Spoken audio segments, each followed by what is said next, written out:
Welcome back to the deep dive. We're here again to take all that complex research, the texts, the philosophy, and really boil it down for you.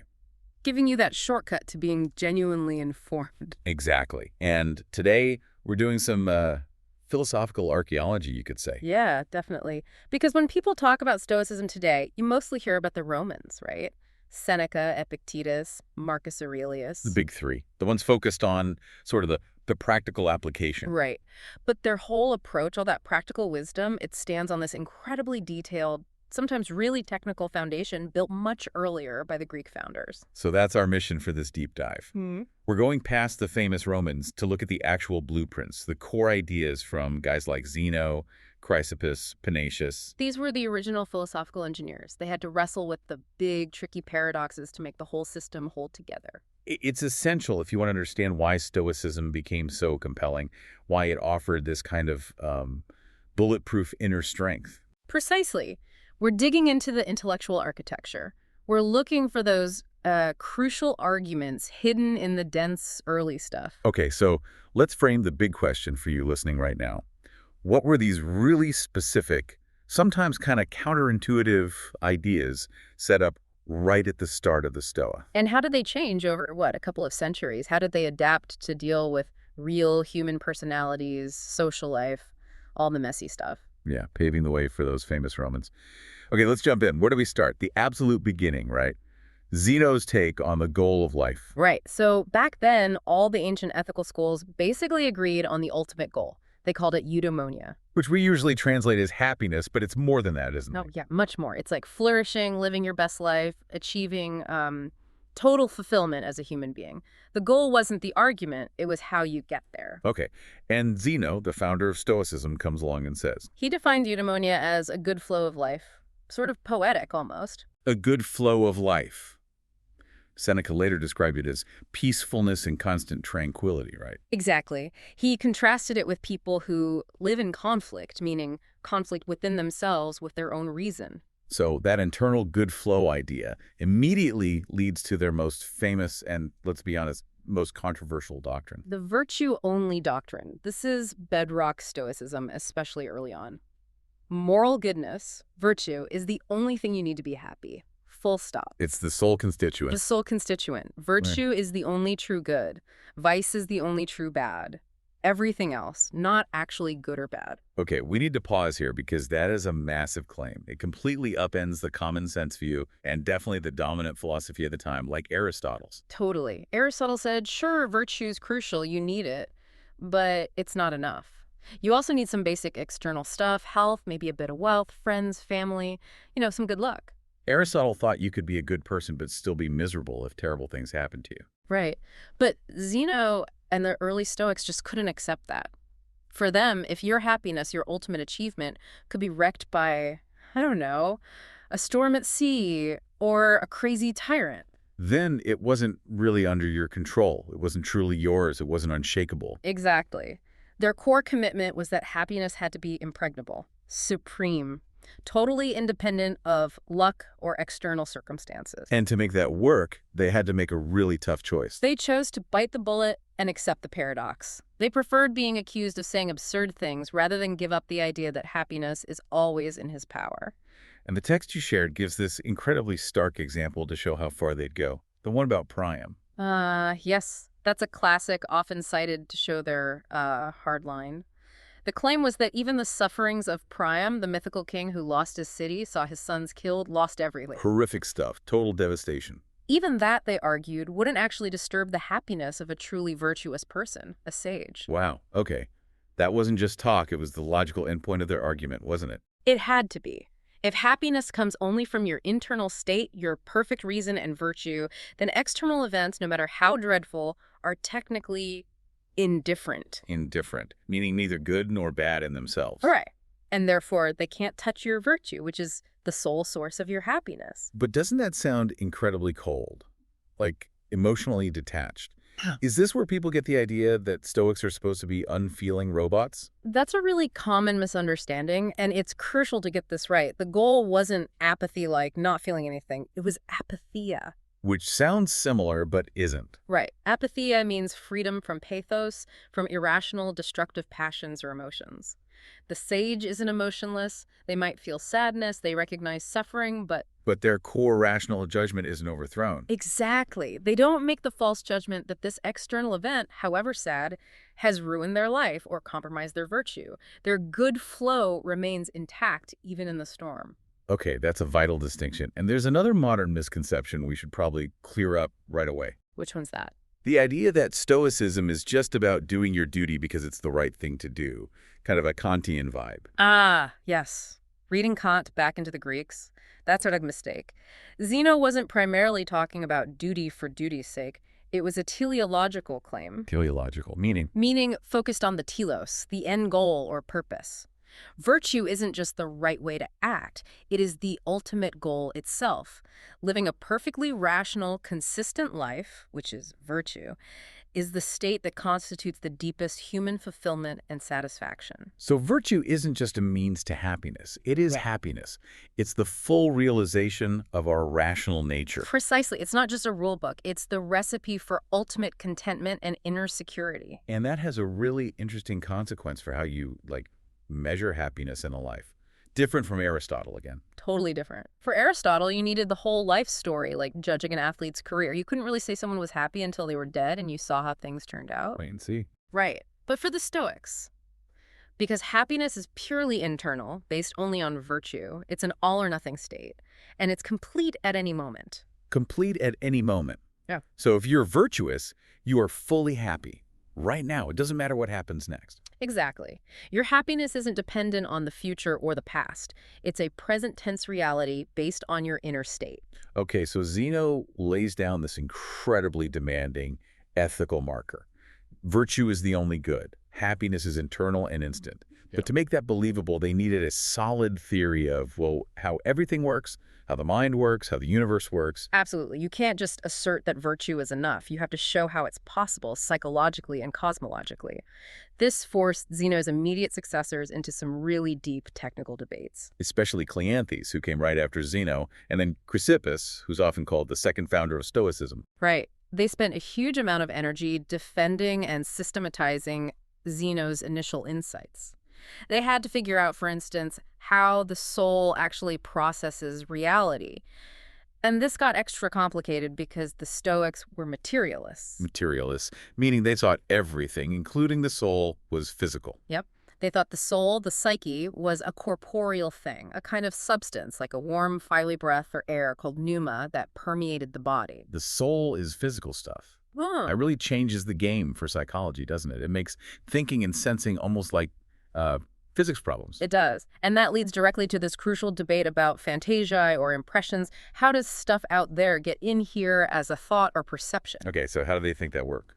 Cleanthes first. Cleanthes, Zeno's successor, apparently took a very literal view. He used the analogy of a seal pressed into wax. He thought impressions were like actual physical imprints on the soul stuff. Like a stamp leaving its mark on the pneuma. That's a clear image, but yeah. seems problematic. Very problematic, especially for Chrysippus, who came after him. If the soul is this physical thing, this bit of wax, how can it hold countless different impressions at once? Or impressions of complex things? Or impressions that contradict each other? Wouldn't it just become a complete mess? Yeah, you'd run out of wax pretty quickly, or it would all blur together. Exactly the objection Chrysippus raised. He was known for his logical rigor, sometimes maybe too much rigor. He argued Cleanthes' imprint model was impossible. So what was Chrysippus's alternative? He proposed that impressions weren't imprints, but modifications or alterations of the soul substance. Think of how air is modified by sound or light. The air itself changes temporarily, carries the pattern, but doesn't get permanently stamped. Ah, okay, so the soul isn't holding static pictures. Its state is changing dynamically, like tuning into different frequencies. That's a decent analogy. The soul's pneuma undergoes qualitative changes. And crucially, Chrysippus argued the impression reveals two things: itself as an impression, and the external object that caused it, self-revealing. Okay, that sounds much more sophisticated. It allows for a continuous flow of experience. And it was absolutely essential for their theory of knowledge, especially the concept of assent. Assent is the mental act where you agree, yes, this impression accurately represents reality. You need a clear impression before you can assent correctly. And this more complex model of the soul and impressions paved the way for Chrysippus's really key work on emotions or passions, right? Hmm. If the soul is this unified physical thing, where do things like anger and fear come from? Are they separate parts? That was a huge debate. Plato, for instance, had argued the soul has distinct parts, reason, spirit, appetite, that can be in conflict. Chrysippus rejected that. Why? Wouldn't parts explain inner conflict? Because it would undermine the fundamental unity and rationality of the soul, which was central to Stoicism. For Chrysippus, the soul's commanding faculty, the hegemonikon, is fundamentally rational. So where do passions come from? Bad thinking. Essentially, yes. He defined passions overwhelming anger, crippling fear, excessive desire as cognitive errors. They are false opinions or mistaken judgments. So, feeling intense grief isn't some separate grief module taking over. It's your rational mind making a terrible mistake. Exactly. It's assenting to the false judgment that, say, the loss of a loved one is an absolute evil that warrants the complete collapse of your rational composure. The passion is the bad judgment in action. That's radical. It puts the responsibility squarely back on our own thinking. It does. And even when Chrysippus talked about internal conflict looking like there are parts fighting, he quickly clarified, these aren't separate entities. They're just successive, contradictory judgments made by the same central reasoning faculty. So, mental health or psychic excellence is about achieving consistency in your judgments, making sure your beliefs about the world are true and hang together logically. That's the core of it, harmony in your propositional content. Which makes the Stoic therapy fundamentally rational. You don't need years on a couch. You need to identify and correct your faulty beliefs. Change the judgment and the destructive emotion dissolves, theoretically. Now, while Chrysippus was building this intricate system, not everyone followed him down that path, right? You mentioned Aristo of Chios earlier. Ah, yes. Aristo. He's an interesting early figure, one of Zeno's direct students. But he went off in a different direction, a bit of a divergence. He was more of a specialist. It focused just on the ethics. Exactly. He basically said, look, all this physics stuff about the universe and this logic stuff about how we know things, Look. It's unnecessary, maybe even distracting. He wanted to cut right to the chase, achieving virtue. So he ditched the physics and logic parts of the Stoic curriculum. Pretty much. He argued only ethics mattered for living well. The sage just needs to understand the good and the bad and act accordingly. Forget cosmology and epistemology. That's fascinating. It sounds almost like a pre-echo of the later Roman focus on pure practice. It does have that feel, yeah, a kind of hyper-practical impulse right near the beginning. But the mainstream Stoics, especially Chrysippus, strongly disagreed. Why? What was the problem with just focusing on ethics? They argued that without the physics understanding the rational order of the cosmos, fate, providence, your ethics lacks grounding. Why should you live rationally if the universe isn't rational? Okay, makes sense. And without the logic understanding how your mind grasps truth, how to distinguish true from false impressions, how can you be sure your ethical judgments are correct? Right. You need the foundations. So Aristo's specialization, while maybe appealing in its simplicity, was seen as ultimately undermining the very ethical conclusions he wanted to reach. The Stoa needed to be a comprehensive system. Okay, so we've seen the intense early work, Zeno's radical ethics, Chrysippus's detailed psychology and logic. Now let's jump forward quite a bit to the middle Stoa, and the key figure here is Panaetius. Panaetius is absolutely crucial. He's the bridge figure who really brought Stoicism into the Roman world, made it palatable and useful for the Roman elite, and he introduced some ideas that feel remarkably, well, modern. He saw that the early stuff, focusing just on the abstract universal sage, maybe wasn't quite enough for people living complex lives in Roman society. Exactly. How does live according to nature translate when you're a senator or a general or just trying to navigate family obligations? He introduced this really influential framework, the theory of the four roles, or persona. Personae, like the masks actors wore in plays. So it's about the different parts we play in life. Precisely. Panaetius said that to figure out your proper action, your duty, kaliakon, you need to consider 4 distinct roles you inhabit all at the same time. It's a way of bringing abstract reason down to concrete circumstances. It sounds like a major shift, moving from the ideal sage to the individual person making choices. Let's break down these 4 roles. Okay, first, role 1. Universal nature. This is the baseline, inherited from Zeno and Chrysippus. It's about your duty simply as a rational human being. Shared reason, universal justice, consistency. That applies to everyone. The foundation. What's next? Second, role 2. Individual nature. And this is where Panaetius gets really interesting, maybe even revolutionary for ancient ethics. This role considers your specific, unique makeup. My personality, my talents, my temperament. All of that, your natural physical strengths or weaknesses, your mental inclinations, whether you're naturally bold or cautious, quick-tempered or calm. These inherent traits, Panaetius argued, affect what duties are appropriate for you. So what's right for one person might not be right for another, even if they're both trying to be virtuous. That's the implication. He talked about finding a mean or balance, but recognized that this balance is relative to the individual. An action that's appropriate courage for a soldier might be reckless folly for a scholar.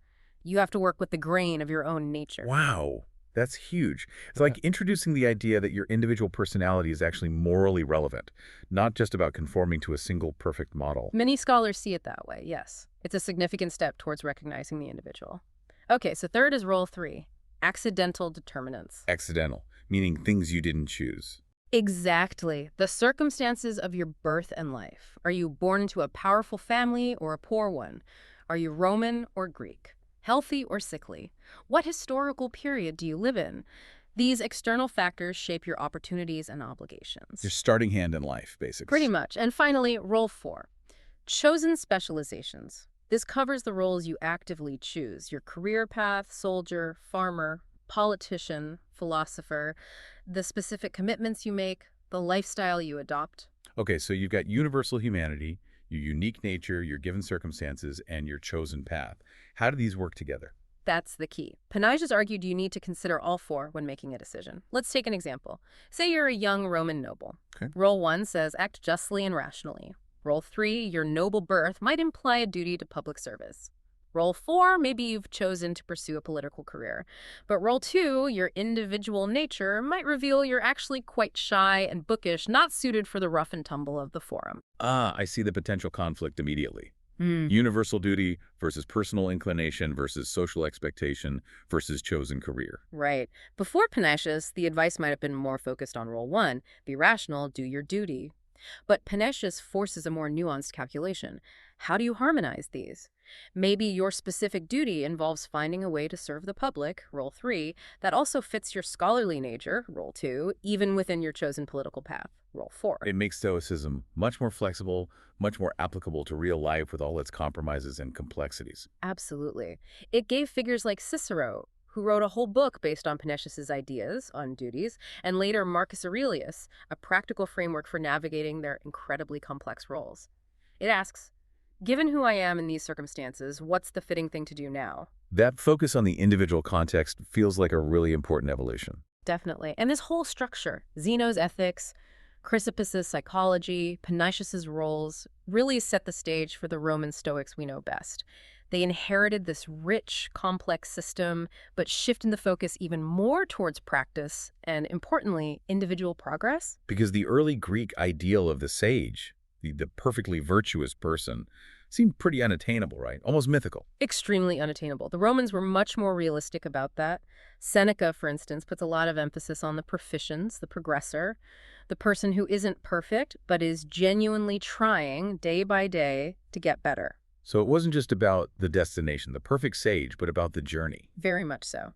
Seneca basically said, look, there are maybe a handful of sages in all of history. Then there are us, the progressors, working hard, making mistakes, but moving in the right direction. And then there's the third group. The ones not even trying. Yeah, he called them the uninquiring. People just passively enslaved by false and unexamined beliefs. Seneca's focus was firmly on helping the progressors. It made Stoicism feel more accessible, more like a path you could actually walk. That emphasis on the individual's internal struggle, the effort to improve, that really comes to a head with Epictetus, doesn't it?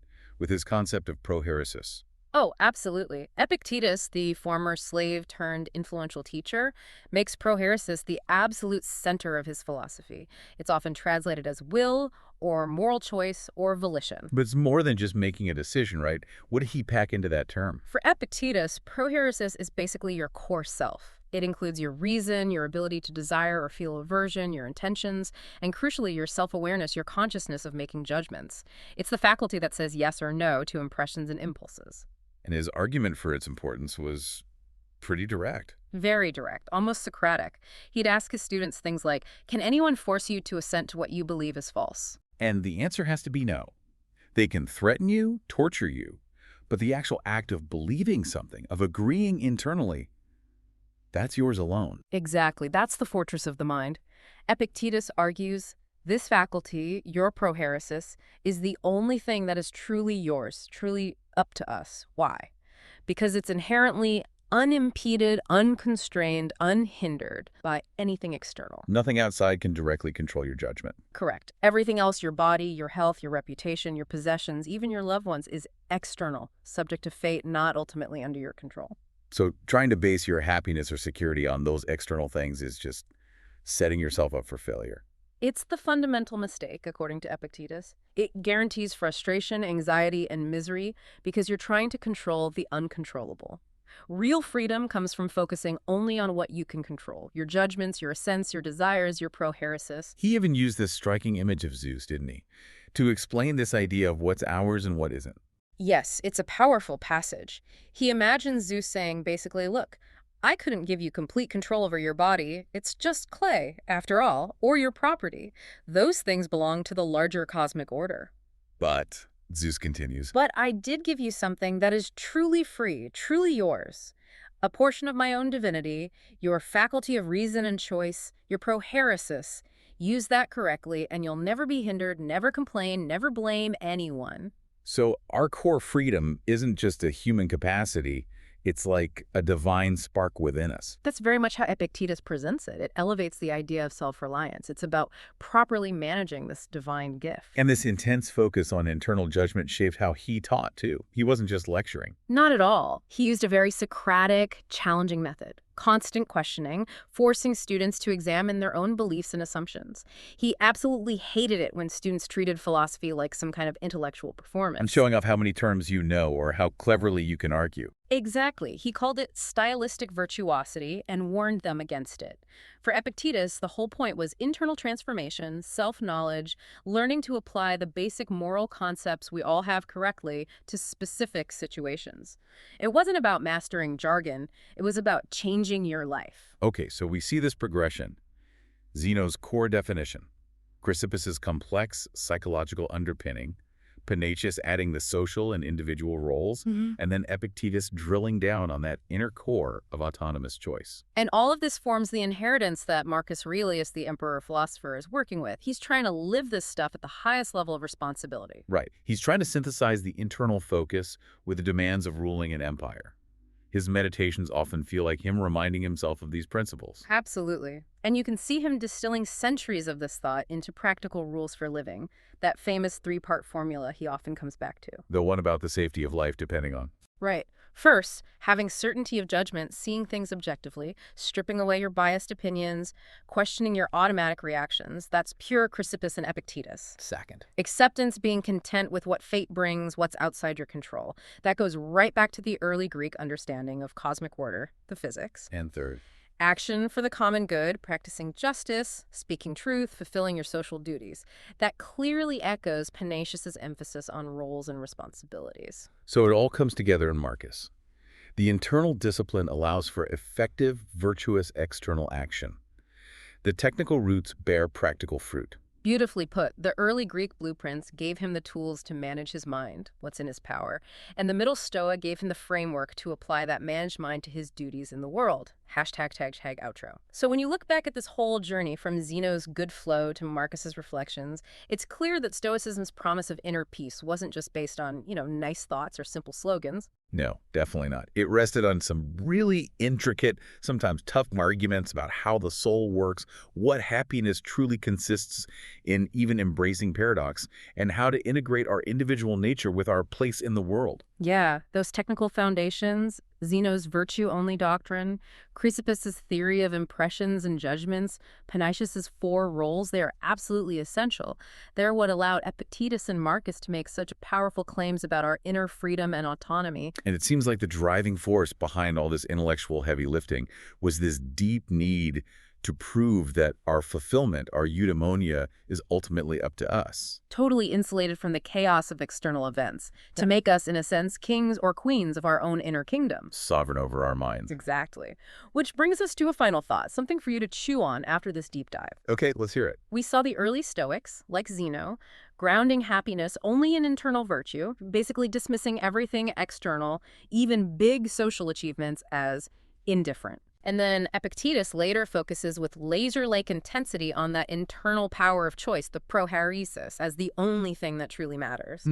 But then we have Marcus Aurelius, strongly influenced by Panaetius too, emphasizing that third point, action for the common good as essential for a good life. Okay, so the question is, when we act for the common good, when we fulfill our duties to others, like Marcus tried to do, what's the primary motivation supposed to be from a deep Stoic perspective? Is it driven by our specific social role, our duty as defined by Panaetius? Or is it driven more by the simple self-contained perfection of our own inner rational state, our prohairesis, as Epictetus might emphasize? Is acting virtuously towards others just the natural expression of a well-ordered inner self? That's tricky. Is there maybe a tension there? That's the question. Does the active pursuit of external duty, even for the noblest reasons, always exist in a kind of subtle tension with the ultimate Stoic goal of complete, untouchable internal freedom and self-sufficiency? Duty versus autonomy, at the very heart of the practical application. That's definitely something to think about. Indeed. Well, thank you for guiding us through those complex foundational ideas today. It really shows there's so much more to Stoicism than the surface-level stuff. My pleasure. It's fascinating territory. Thanks for joining us for this exploration of the technical roots of the Stoa. We'll see you next time on The Deep Dive.